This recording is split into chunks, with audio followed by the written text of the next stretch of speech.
La différence entre 1984 et l'Union Européenne, c'est que 1984, ils assument que c'est autoritaire et qu'ils surveillent tout le monde. Et là, on a un exemple très récent, mais qui est hallucinant, qui montre à quel point on est dans une surveillance de masse, en fait, dans la société. Là, il y a une nouvelle loi qui vient d'être votée à l'UE, ça s'appelle la Chat Control. Et cette loi, elle vise à scanner et analyser tous les messages de tout le monde sur toutes les plateformes. Non mais sérieux! En gros, il y a une intelligence artificielle qui va scanner tous les messages vocaux, images et vidéos que tout le monde envoie. Par exemple, j'envoie un SMS où je critique le gouvernement. Ah bah tiens, ils sont au courant. J'envoie une photo, je suis en manifestation. Ah bah tiens, ils sont encore au courant.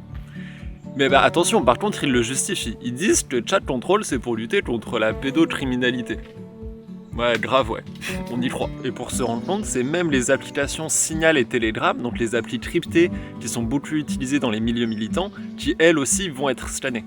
Ça va être très difficile, en fait, les prochaines années, de militer en Union Européenne. Je sais pas si vous vous souvenez, mais il y a quelques années, il y a Edward Snowden qui avait révélé que le gouvernement américain avait mis des milliers ou des millions de civils américains sous écoute. Ça avait fait un scandale à l'époque.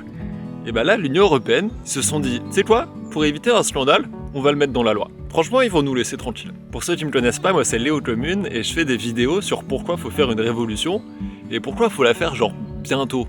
Genre pas dans 20, 30 ans, je pense qu'on pourra plus trop à ce moment-là. S'il y en a ici qui croient encore à un gouvernement ou à un parti politique et que vous vous dites, oui mais cette loi, ça dépend de l'usage qui en est fait, etc.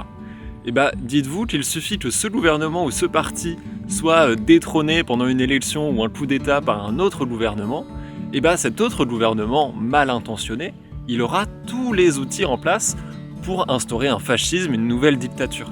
En fait, les IA seront déjà entraînés, les data centers seront déjà construits, tout l'appareil répressif sera disponible.